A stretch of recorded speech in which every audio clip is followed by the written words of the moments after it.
Well, hi, everybody. Welcome to today's webinar and to our webinar series. I'll be the moderator today. I'm Janet McCabe. I'm the Assistant Director for Policy and Implementation at Indiana University's Environmental Resilience Institute. Today, we're going to be focusing on managing storm sewer flooding as an adaptation and resilience strategy. And we're very pleased to have this subject today, especially as we get into spring. People are going to be thinking more and more about high water and flooding.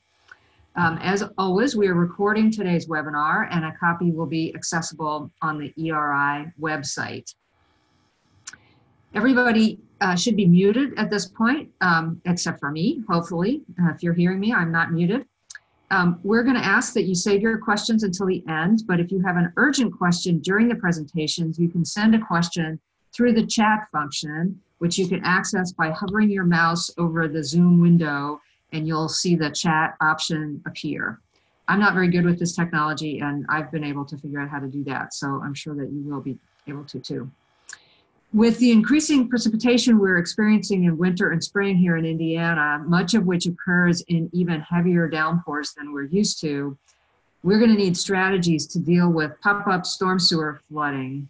Communities across the Midwest and beyond are struggling with this issue. And while there isn't a perfect solution, we're pleased to have two speakers today who can provide some suggestions and insights on this topic. Both of them have experience in this area, as you will see. And as we are trying to do on this series, we're trying to have an expert to talk about the issue broadly, and then somebody in Indiana, preferably at a municipality who has specifically had experience with this today. So today we have Kieran Fahey, who is from South Bend, Director of the Combined Sewer Overflow Long-Term Control Plan, and Larry Weber from the Iowa Flood Center at the University of Iowa. Larry is going to tell us about the Iowa Watershed Approach, which is a $97 million statewide program aimed at reducing flood risk, improving water quality, and building community flood resilience. The Iowa Watershed Approach works in 9 unique watersheds, each with formed watershed management authorities representing Iowa's various landform regions and communities. Kieran is going to be discussing the smart sewer system installed in South Bend to help reduce overflows of untreated sewage into the St. Joe River. So we have over 40 people joining us today from all across the US, from many cities throughout Indiana, as you can see. We hope that you enjoy today's presentation, take advantage of future webinars, and if you think that this is useful, please do spread the word, while our main audience that we're targeting is local, municipal, county officials and staff. The webinar series is open to anybody, and we're happy to have them. I want to thank a couple of our co-sponsors, the Association of Indiana Counties and Accelerate Indiana Municipalities. Both of those organizations I hope you're familiar with. They have both been advocates for local governments here in Indiana for many years. And we're very pleased that they're supportive of this webinar and co-hosting it. I'm just going to take another minute to give you a few words about the Institute for those of you that might be new to this webinar series. The Environmental Resilience Institute is a creation of Indiana University's Prepared for Environmental Resilience Grand Challenge. Andrea Webster and I in particular get the opportunity at the Institute to work with local governments to find out what kind of resources and information they need to understand and start to deal with and plan for the changes that we're seeing in Indiana due to changes in our climate, which we are already seeing, of course, here in the state. A couple of specific things that we have been able to work on with your input and help. The Environmental Resilience Institute Toolkit, or ERIT, is a web-based system for anybody to look for information about climate change and resilience and adaptation and mitigation efforts in Indiana in particular, but across the broader Midwest. We have resources, we have training, we have information about funding opportunities, And we have a growing list of case studies about useful, constructive projects that have been undertaken by cities and towns in the Midwest that we think might be helpful to you, so that as you're thinking about things you want to do in your town, you don't have to reinvent the wheel, or at least you have a colleague you can go to ask for information. We're also working with the IU Sustainability Office on the Sustainability Development Program, which has been able to place a couple of dozen IU sustainability undergrads and grad students in internships. It's been an incredibly successful program. We're also working to develop something called the Hoosier Resilience Index, which is intended to be a dynamic tool that will allow local government officials to assess their vulnerabilities and their preparedness, their level of preparedness for climate change. We'll be having, as you see, a special webinar for that. We really do want as many local government officials and staff to help us make this tool something that you will find useful. The webinar series continues monthly. So far, we have topics planned through July of 2019. In the next couple of weeks, we'll be sending out a survey to everybody on our list to ask for suggested webinar topics for fall and spring of 2020. These topics should be ones that you choose, not ones that we choose. So we hope to get lots of information. So I think it's up to the time for me to introduce our speakers. Kieran is going to go first. He is a native of Ireland, as you will be able to discern after about 1 second listening to him. And he previously spent about a decade with the Irish EPA. Ireland is about the same geographic size as Indiana. It has slightly fewer people, but I think of it as sort of a comparable unit of population and kinds of cities and that sort of thing. So it's great to have his experience here in the US. He worked with the Irish government's Department of Agriculture and as a senior expert consulting on a range of environmental engineering assignments throughout the EU and the Middle East. Kieran is currently reimagining, rewriting, and renegotiating the remaining 85% of South Bend's $860 million combined sewer overflow long-term control plan. And any of you from a city may be familiar with that process because so many cities have these long-term control plans. He is an environmental scientist and engineer. Larry will go next. He's the co-founder of the Iowa Flood Center and a professor of civil and environmental engineering. He holds the Edwin B. Green Chair in Hydraulics, along with, oh, I should have read this name ahead of time, Director Witold Krajewski. Larry helped create the Iowa Flood Center and continues to be active in its development through work with the Iowa legislature. He's also been active in Iowa Flood Center programs for statewide floodplain mapping and watershed projects for flood damage reduction. And based on our preparation conversation with Larry, I really got the sense that Iowa is a little bit ahead of where Indiana is in their thinking about these flooding issues, but we have a lot in common, so his information is very useful. So with that, I will ask Kieran to share his slides and he can take it away.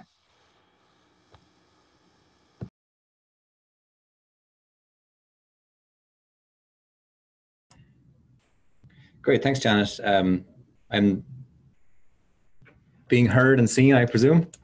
Perfect, thanks very much. So Andrea and Jan, thank you very much for inviting me to do this today. And what I'm going to talk about is we've done a lot in South Bend over the last, I suppose, really 15 years at this stage in relation to our long-term control plan to eliminate combined sewers, or to at least change our practices in how our combined sewer interacts with our river here, the St. Joseph River. And we've got a consent decree for that. We've got a long-term control plan. And I'm not going to get into all of it today because it's quite a long but interesting topic. But I'm just going to focus on some of the aspects of it today. So just a little bit about, sorry, 1 second now. So a little bit about South Bend, first of all, just because it's relevant in relation to why we were able to come up with a smart sewer system that worked for this. I think that having a larger, and I mean larger in the sense of a footprint of your city, having a relatively large size is beneficial to this, because in South Bend we've got about 42 square miles, about 20,000 or so acres, and a population of just over 100,000 people. So the advantage of that is that means that it's relatively sparsely populated. It's not a, it's not a major urban center in the way that like Chicago or New York is, obviously, due to our size. But the reason is that over a relatively large footprint, you do see diversity in rainfall, rain start time, rain end time, rain intensity, and rain quantity as well, obviously. And we've got a number of rain gauges throughout the city, and they prove this to us. So what that means is that we've got one system, obviously, one source system, but we've got the opportunities with diversified rainfall to be able to make sure that we capture as much of that rainfall as possible by maximizing the existing system that we have. And that's really what I'm going to talk to you a little bit about today. So that's an opportunity that many other cities could also emulate in the way that South Bend has. So a little bit about the system. We've got, generally, if you imagine South Bend like a circle with the downtown in the middle, most of the obviously enough, the older parts are in the center. They're the downtown area, the more urbanized area, and they're the combined area because they're the original part of the city. As you go further out, it's more into more separated areas. I say areas, I mean in the context of their sewer. So they're combined in the center, and then in the outskirts of town, more separated and into sanitary and storm sewers. Everything flows towards the center, towards the river, the St. Joseph River, which we get from Michigan, goes through Indiana, and then flows back north up through the city, back into Michigan, and ultimately into Lake Michigan. So obviously that means that we're involved in a kind of a sensitive environment here, extra sensitive. So even though we have separated areas around the outsides, more or less everything still has to come through a combined area. So our objective really was to make sure that, first of all, objective was to make sure that we can eliminate as much of that combined sewer overflow as possible, but that has implications for storm sewer flooding as well, which will become obvious in a second once I talk about it. So I'm not sure how much people have, whether people are general environmentalists here or whether people are sewer experts. So just to give a little bit of a background on the system. So we've got in South Bend, the way it's organized, the sewer system, I mean, is that we've got CSO basins, so combined sewer overflow basins, so little neighborhood sewers, and they all come together and they interact with the interceptor, one large interceptor which flows parallel along the river. It's called an interceptor because it intercepts the points where previously the sewer system used to flow into the river, into the St. Joseph. So I have a diagram of that here just to show. But dry weather events, as normal, everything will flow through as normal down this, what we call a throttle line. Some communities will call it something else, but in South Bend we call it a throttle line into the interceptor here. So dry weather events comes along here, the red down into this, off the treatment plant to get cleaned.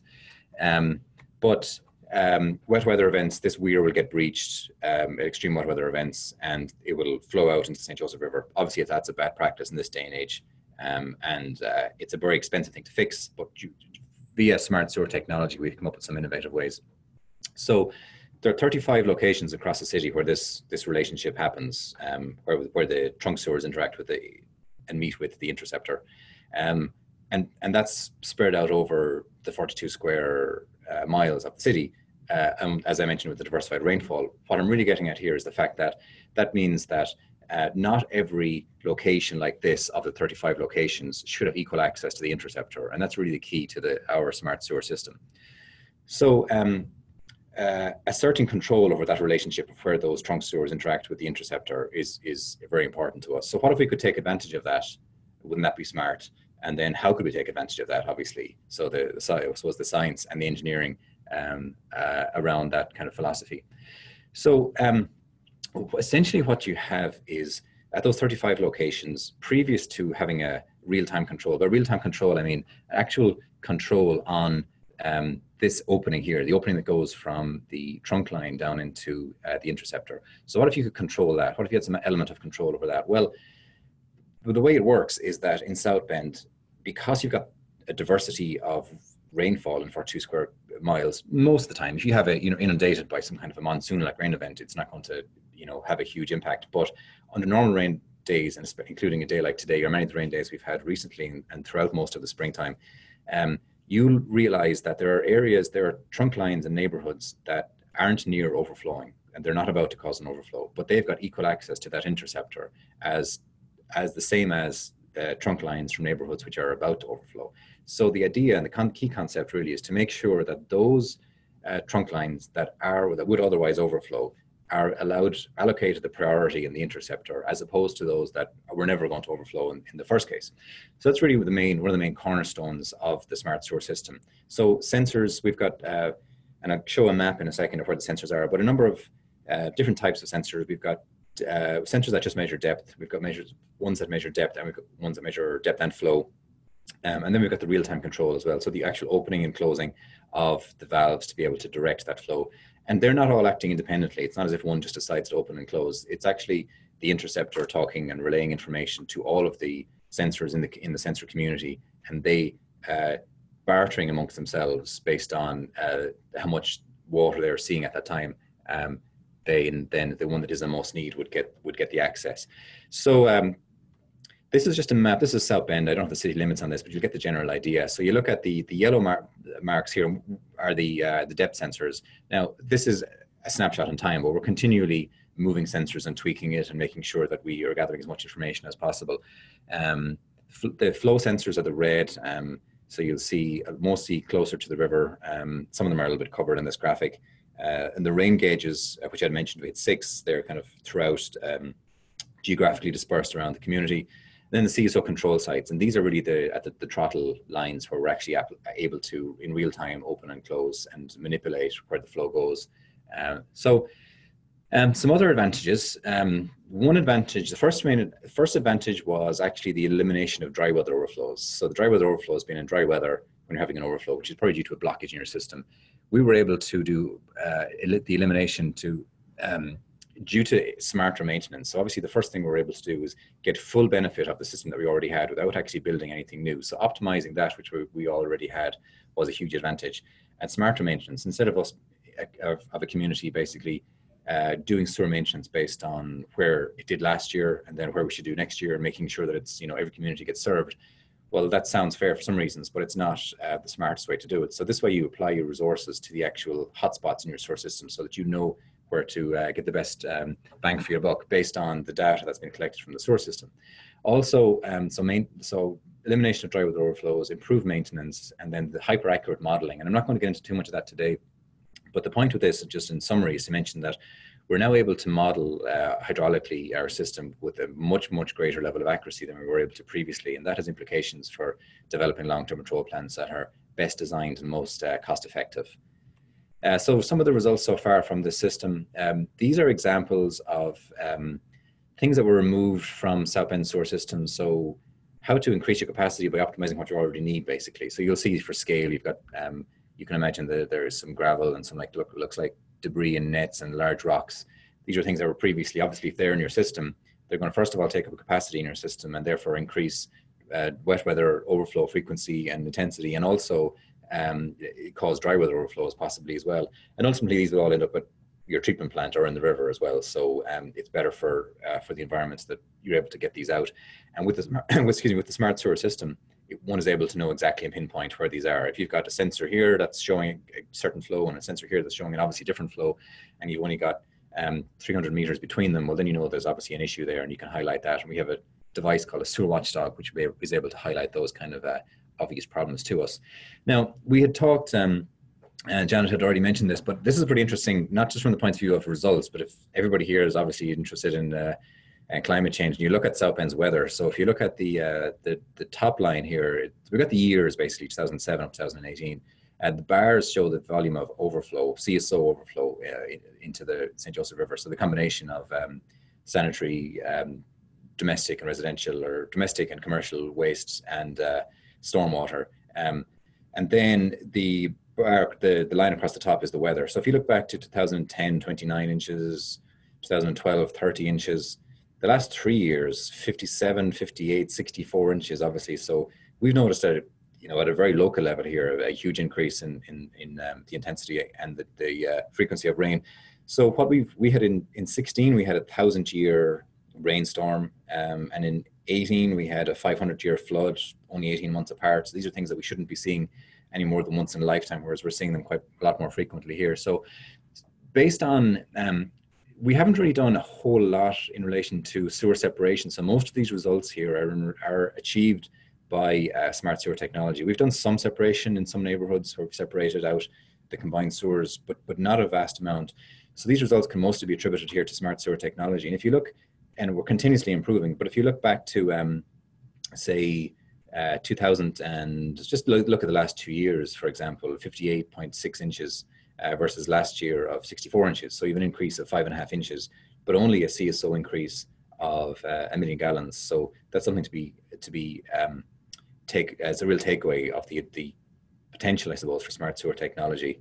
And just to look at the how this has worked. This is just a table to show how an inch, and this is more for interest really, but how an inch of rain equates to CSO volume. So previous to us starting this work in 2008, when we started to put in the sensors in the first case, we're talking about 1 inch of rain would equal an overflow of 42.8 million gallons. Whereas now in 2018, an inch of rain would be equal to 9.6. So that's, we've got it down to less than a quarter of what it was previously. We had, before this project started, over 2 billion gallons of CSO a year, down to, on a typical year, so an averaged out rainfall year, down now to a quarter of that. So a decrease of 75%. And that obviously has a huge impact in relation to the E. coli and then the quality of the water in the river as well. And that's more or less everything I was going to talk about today. This is just an example of reminding people that it's quite, at times we do a lot of modeling in relation to long-term control plans, and it's all very abstract, but just the river is the reason why South Bend is here. It's the reason why the city has developed, and it's the reason why for the long-term control plan and for this type of work. So just, it's always reassuring and rewarding as well to just remember the diversity and the reason for that there. So just some pretty cool samples from aquatic survey that we do every year in partnership with the city of Elkhart, which is next door. And we don't just look at the chemical balance in the river, but we do study in relation to the biology and look at all the animals in there as well. So obviously chemical is a snapshot in time, but just to say that we're noticing as well in relation to the work that has been completed in the long-term control plan in relation to smart sewers, that it's not just beneficial from the purpose of reduction in the quantity in the river or in the chemical quantities that we're noticing or qualities, but also in the fact that the fish species and the quality of the fish that we're seeing there has far improved over the last decade as well. So that's a kind of a flying overview on South Bend successes and relationship with smart sewer technology. That's more or less it for me. Thank you.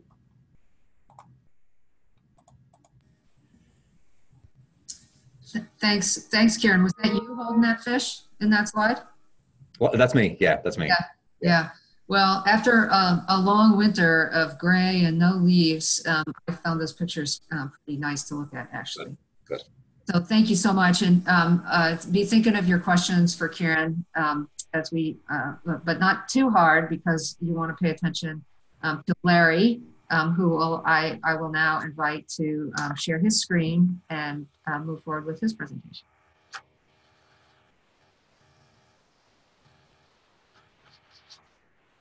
Excellent. I hope that you can hear me and that you can see my screen. So as was mentioned in the introduction, my name is Larry Weber. I'm a faculty member here at the University of Iowa and the lead investigator on the project that we call the Iowa Watershed Approach. To give you just a bit of background, the IIHR program at the University of Iowa began in 1920. And so we will celebrate 100 years of academic research in the broad areas of fluid mechanics, hydrology, hydraulics, environmental engineering and science, and water sustainability as of next year. I was the director of the program for 13 years and just returned back to the regular faculty about a year and a half ago. Within the IIHR program is the Iowa Flood Center, and the Iowa Flood Center was born out of the devastating floods of 2008, which impacted much of Iowa. At the time of 2008, that was the 4th largest natural disaster in U.S. history, and it led the Iowa legislature to come to IIHR and spend some time with me to talk about the genesis of the 2008 floods and what had happened there. And following that discussion, the Iowa General Assembly asked us for a proposal to develop a state-funded flood center. And been in existence for 10 years now and remains as the nation's only state-funded center focused on flood research and science. Within the Iowa Flood Center program, we were recently awarded through Housing and Urban Development's National Disaster Resilience Competition $96.9 million for the Iowa Watershed Approach. Some of you may be familiar with the NDRC competition that HUD and the Rockefeller Foundation ran together. It was really born out of Superstorm Sandy, the disaster that impacted much of the East Coast in 2012, but many counties and cities and states had also presidential disaster declarations during that period, Iowa being one of them. In fact, Iowa has had 951 county-wide presidential disaster declarations due to flooding in the last 28 years. So roughly about 30 counties per year on average experiencing flooding to the level associated with the presidential disaster declaration. So this program that we are leading is providing about $40 million to 3 urban communities for stormwater management, Dubuque, Coralville, and Storm Lake, and providing about $48 million of conservation practices to be built on private lands for public good in 8 watersheds from the upper Iowa in far northeast Iowa to the east and west Nishnabotna in the far southwest. The approach that we use, it's a flood first program. In HUD speak, the funding comes from community development block grant or disaster recovery monies. So each project that we build must have a flood mitigation benefit. But in doing so, in building especially these conservation practices on private lands, we also know that we get a nutrient reduction and water quality benefit, and those two together lead to a more resilient Iowa. So our approach is to reduce flooding, improve water quality, increase community and neighborhood resilience, engage stakeholders, improve the quality of life and health, especially for vulnerable populations. And in HUD's announcement letter to the state of Iowa indicated that they have a special interest in this program in hope that it could become replicable in other parts of the Midwest and perhaps across the country. We start with some experience already. We did an earlier program also funded by Housing and Urban Development in 4 watersheds in the Turkey, the Upper Cedar, Middle Raccoon, and in Soap and Shaquest Creeks in southern Iowa. That program was a $9 million project, which built about $5 million of conservation practices, again, on those private lands, and demonstrated that we could get about a 40% reduction in peak flow with distributed storage on these lands. It is very much a locally led effort. We establish a watershed management authority in each one of the watersheds. In 2010, the state of Iowa passed legislation to create 28E intergovernmental agreement watershed management authorities to address flooding and water quality issues. And so each one of the watersheds there, the 9 that we're working with in this program, plus the 4 previous, plus another 12 in Iowa, have established watershed management authorities. We then do a hydrologic assessment and assist with watershed planning, most often led by a local planning consulting group. We deploy monitoring equipment to monitor streams, soil moisture, depth to groundwater, soil temperature, rainfall, and other hydrologic conditions, as well as water quality. We hire watershed project coordinators for each one of the watersheds who works with volunteer landowners to implement projects, again, on private lands. And then we use the monitoring that's been deployed as well as mathematical models that we develop to quantify the benefit of these practices at the watershed scale. Oftentimes when watershed programs have been implemented in Iowa, perhaps through USDA, Farm Bill funding, the #1 criteria of success has been whether the funding was spent or not. We believe that we have an obligation not only to spend the resources, but to be able to quantify the stream flow reduction during heavy rainfall and the water quality improvements throughout the year. We have a very sophisticated hydrologic model that we've developed, spatially explicit. It runs continuous simulations over the period in which we have radar-based rainfall. So from 2004 until present day, we run the rainfall conditions winter, spring, summer, and fall, and not only simulate the flood impacted periods, but also drought periods and everything in between. Being able to run these continuous simulations has been very important for us as we look to, again, evaluate the effectiveness of those distributed storage practices throughout the watershed, both in terms of reducing peak flow, but also in augmenting base flow during drought and very dry conditions. This is an image of the Cedar River watershed as it drains to Cedar Rapids. Again, one of the most flood-affected communities in 2008. They had about 30,000 people evacuated overnight and around 1,300 city blocks inundated during that event. In Iowa, because of our agricultural economy and landforms that we have, typically, as it is in the Cedar here, around 75 to 80% of the total area is under agriculture, either in row crop or grasslands and pasture.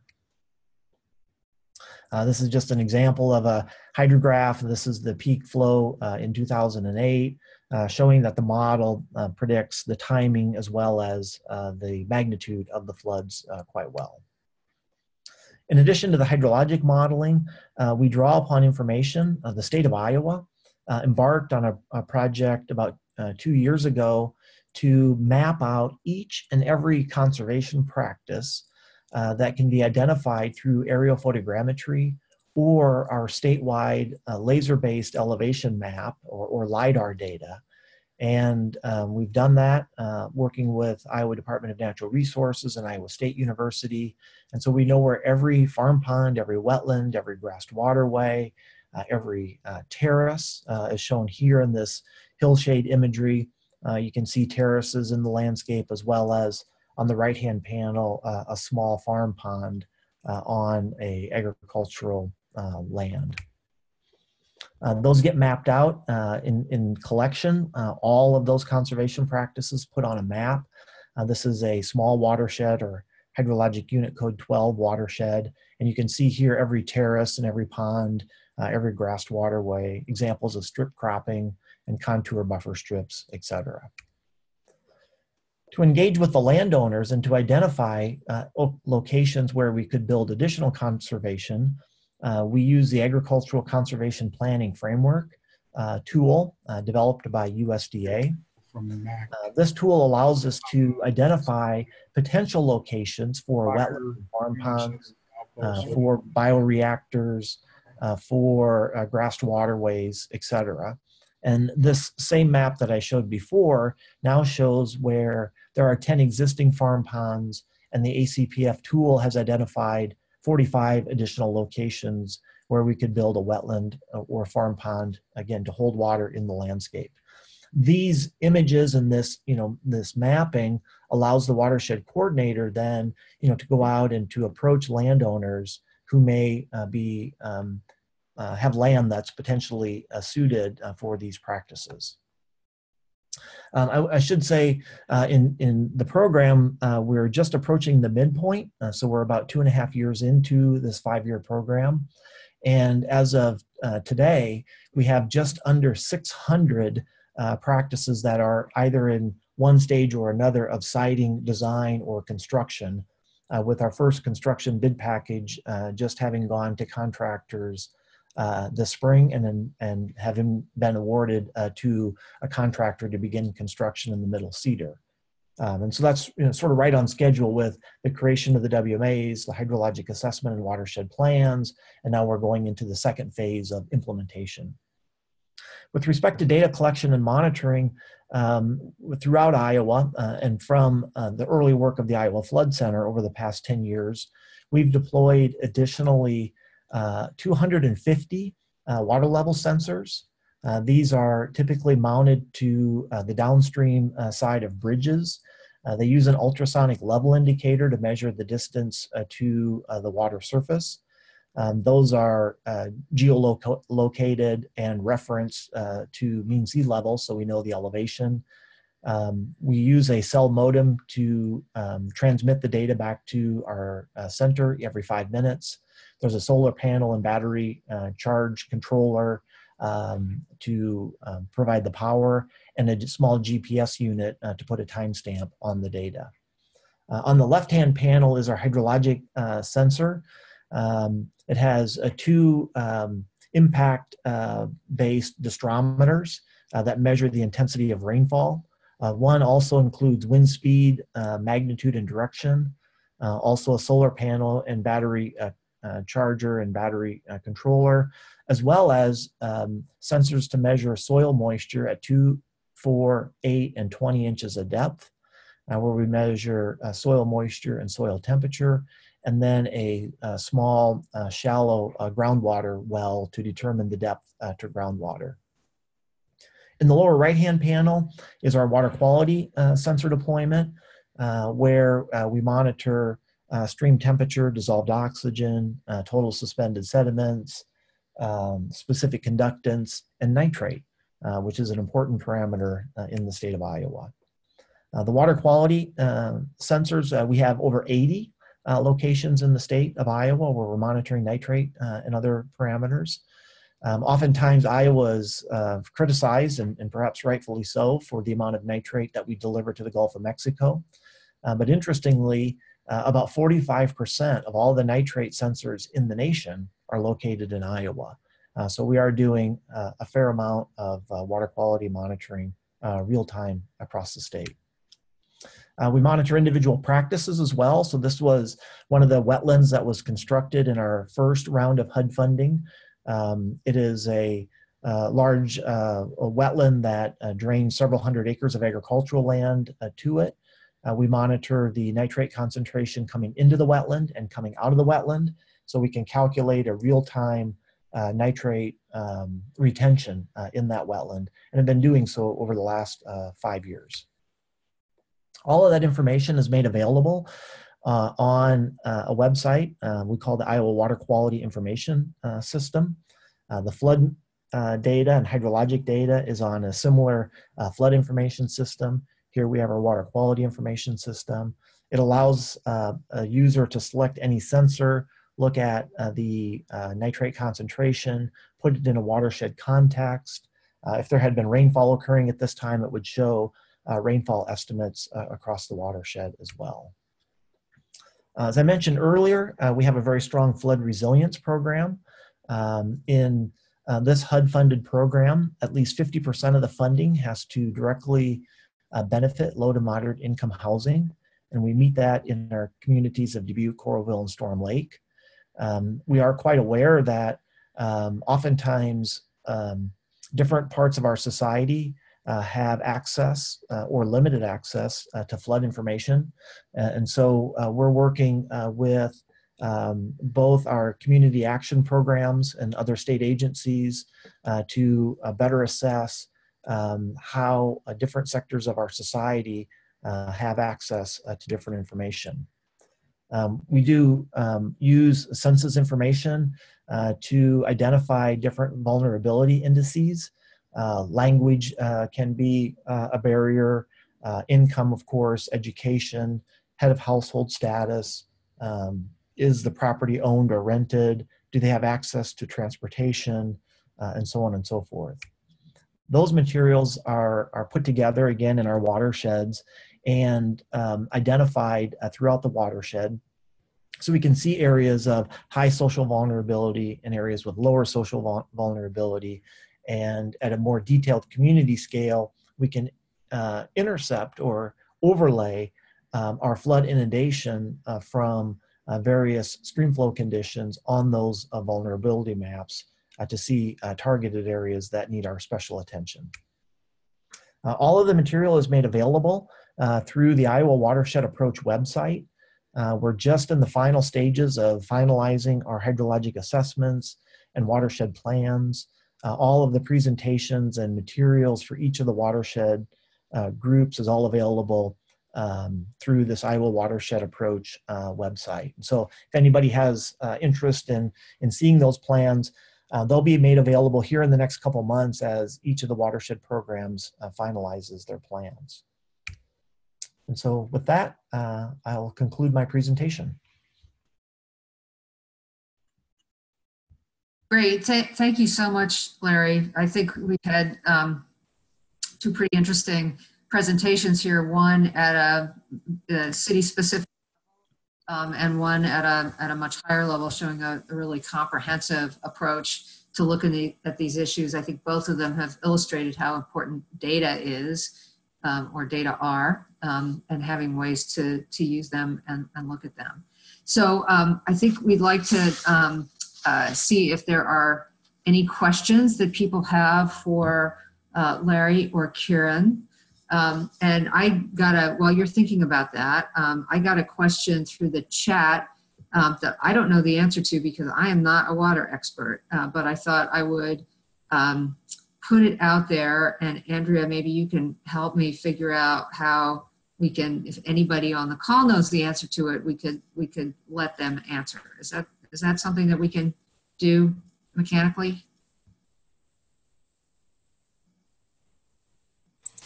You could copy and paste it into the chat function and make sure that everybody can see it, or you could also just read it aloud if that seems appropriate. Okay, I'll read it aloud, and if anybody knows the answer to it, then they can figuratively raise their hand. The question is, what resources does Indiana have about sewer flow, et cetera, in various parts of the state?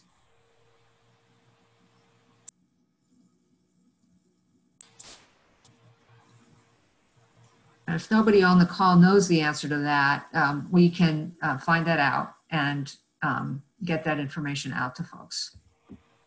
Well, that sounds great. Thanks, Janet. And I wanted to let everybody know too, if you would like to ask a question, you're welcome to unmute yourself by clicking on the microphone icon next to your name. Or you can also just type a question into the chat function. And one question that has come in so far is for Kieran. So the system that you have set up reduces overflows or combined sewer overflows, but are you able to change where roads are flooded as well? Or has the system, I think they mean how has the system allowed you to maybe divert water from roads that are more critical? Yeah, I mean, it generally allows us to make sure that the areas of the city that need to be drained better and get access to the sewer system, get better access to the sewer system. So we focus mostly on the combined sewer areas. We have some in the storm as well, but it's mostly in the combined sewer. So if you've got a combined area and you've got streets that are draining to that, and once you're keeping those underground combined lines moving swiftly and moving freely and getting access to the interceptor, as a knock-on effect, obviously you're able to drain what's on the streets. I mean, it wasn't our main objective of designing the system. It was more about the eliminating the overflow, but it's been a happy kind of consequence of it. We have some other ideas about getting more down to more minute levels in relation to the smart sewer system. And one of the things that we'd like to be able to do would be, we've obviously been able to focus on as I mentioned, the 35 points across the city where we've been able to, assert some control. But we're always looking at the next generation of smart sewers, and we're continuously researching this because it was started off as a research project initially.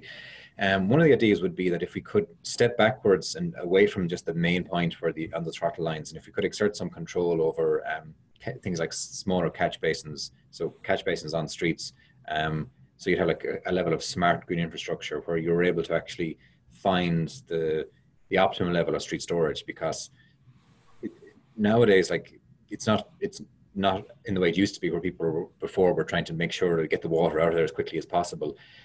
So if we can shave some peaks off the movement of the water in the community, in other words, if we could actually have the ability, we don't have this, but we're researching it, the ability to actually control, we'll say, catch basins so that you could find the sweet spot of street storage. So you could say it's safe on this street to have a level of 2 inches of rain stored, and then post-storm, you could release that back into the sewer system.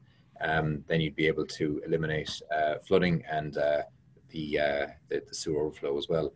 The difficulty with that concept, though, is that, and with our partners that have developed this project, MNet, who are a Southbound company, we're looking into trying different kind of technologies for that, but just the amount of catch basin that you're talking about is clearly the problem as well here, because you've got 35 throttle lines you can exert control over.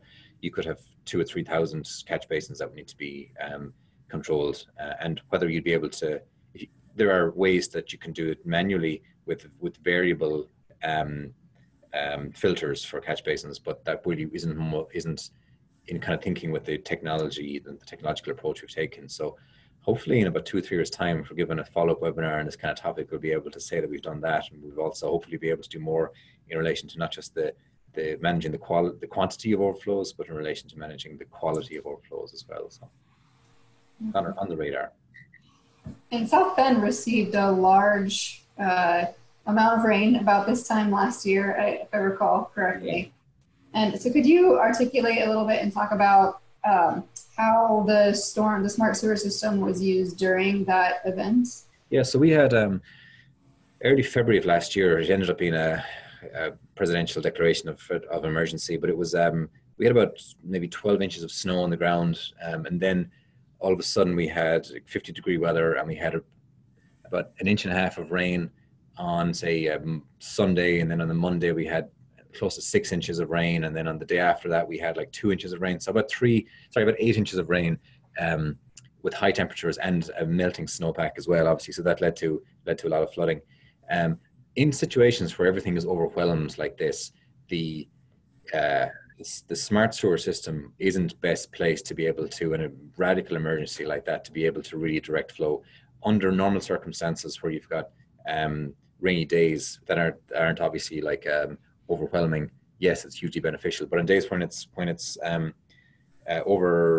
overwhelmed, it just goes back to the default mode basically, which is opening as many of those throttle lines as there are to get as much flow moving as possible. So sometimes when there are opportunities, like I mentioned in relation to the spatial differences of rainfall, but sometimes in incredible circumstances when you have a massive flood, there aren't, and it just goes back to default.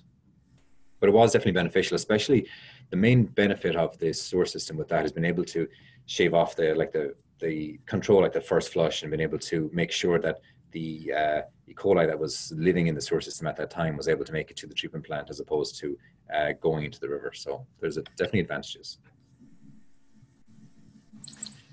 I have a question. Oh, here's a question for Larry. You used the large wetland that was created as an example of a water retention basin that is also being monitored to improve water quality benefits. Do you have other examples of methods for water retention beyond BMPs that are being used? And in opinion, what type of water retention mechanism is the best method for water quality and quantity benefits? Yeah, and so if I understood the question, it did break up just a moment, but across the practices that we're looking at, wetlands, of course, I would say have a stronger value in terms of water quality with some mitigation for floods. The distributed farm ponds that we have, we tend to try to encourage, in the design, that we have more active storage there. So we want to try to, increase the distances between, the overflow emergency spillway and the traditional pipe outlet beyond what normal NRCS design standards are. So we get more sort of storage in them. Those tend to have then, more of a flood first focus. We also are working with landowners where appropriate to remove agricultural levees and allow the river to swell back out onto the floodplain in areas where they've experienced repetitive crop losses due to flooding, where the levees just haven't been high enough. From flooding disasters in Iowa over the years, we recognize that the Wetlands Reserve Program is oftentimes exceptionally underfunded relative to the amount of interest in that program. So reconnected floodplains, farm ponds for storage, and wetlands for water quality are kind of our three focal areas. Thanks, that's great. I had a question about some of your resources, Larry. I mean, you discussed a program that's part of a very large statewide program with a lot of investment. Indiana's not there yet, clearly, but you mentioned some tools. I was particularly interested in the ones you were talking about related to resilience in communities, especially low-income communities. And you mentioned a couple of things that seem to be sort of interactive tools for people to plan for their own resilience or recovery. I'm not sure I totally understood that, but I wondered if you could say a few more words about that. And I'm wondering whether some of these tools that you've developed would be usable by others, adaptable and be usable by others, even outside the large comprehensive approach that you're pursuing in Iowa. Yeah, and thanks for the question, Janet. And I'll focus on the flood information system. That could be a topic for a future webinar if you'd like to learn more about it. It has been one of the kind of hallmark activities of the Iowa Flood Center since it was founded 10 years ago. We ingest all federal data, all state data, and local community data as appropriate for understanding flood risk.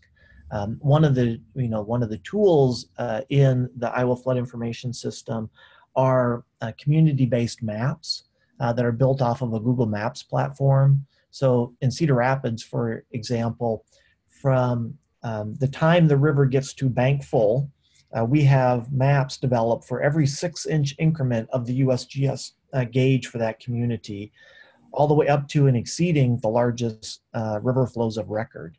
And so what is helpful then is at the time of a forecasted flood, any resident or business owner that's concerned about the potential inundation and flood extent can go there. They can use a slider bar to slide to the level that's forecasted or beyond. They can see the extent of inundation.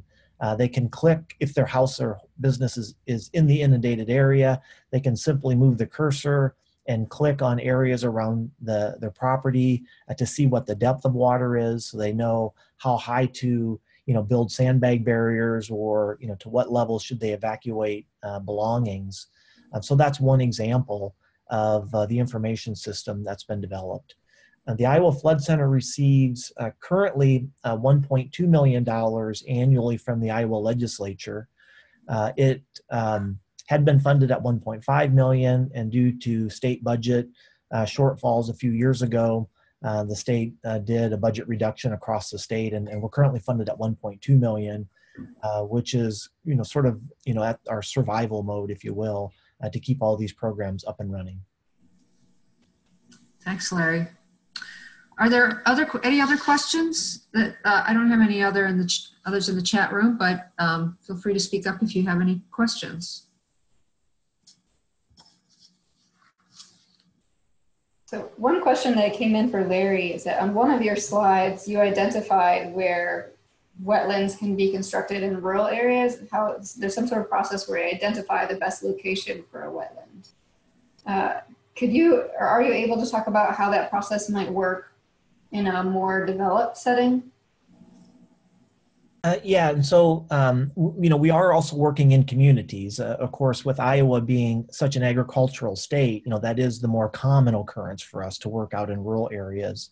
But we're also working very closely with both state and county conservation groups, county conservation boards, to put some of these constructed practices on public land, as well as working with community planning and zoning commissions to find locations in some of our small to medium-sized communities as well.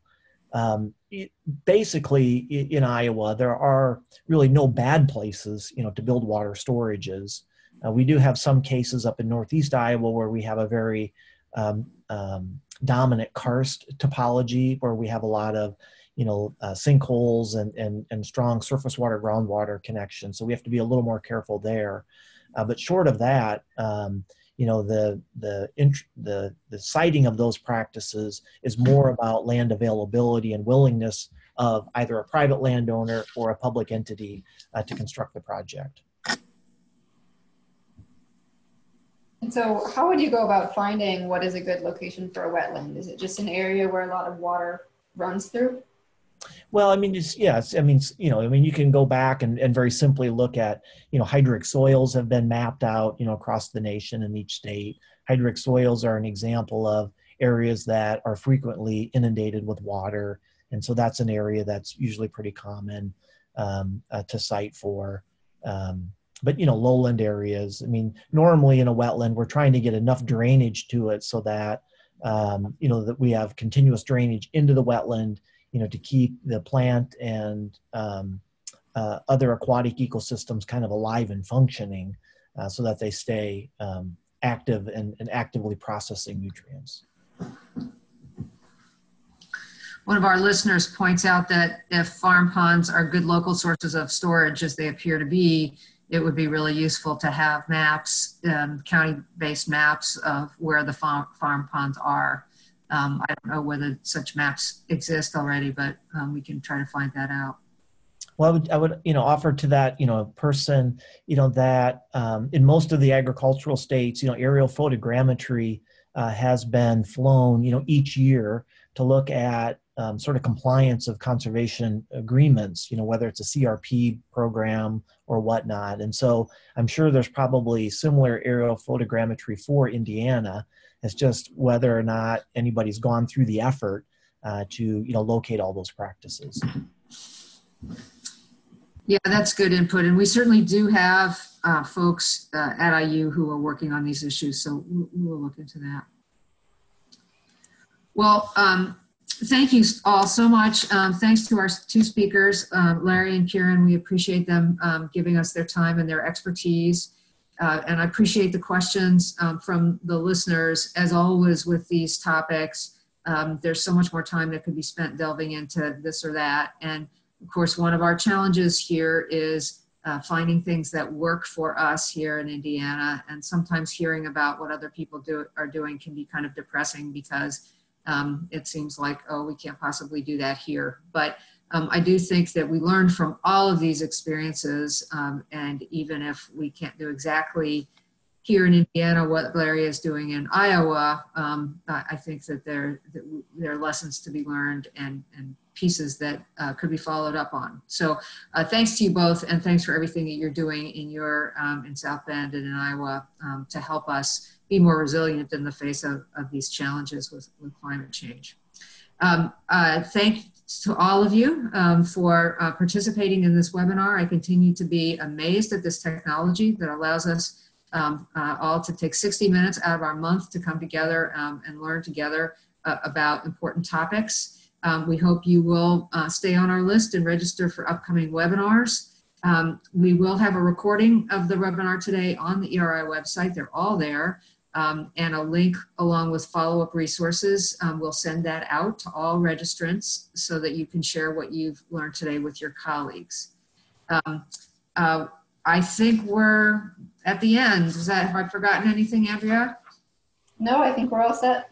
All right, well, thanks very much. I don't know what it's like where you are, but it's about 60 degrees outside in Indianapolis and the sun is shining. If that's the way it is in your vicinity, I hope you can get outside today for a few minutes. So we'll see you next month. Thanks so much.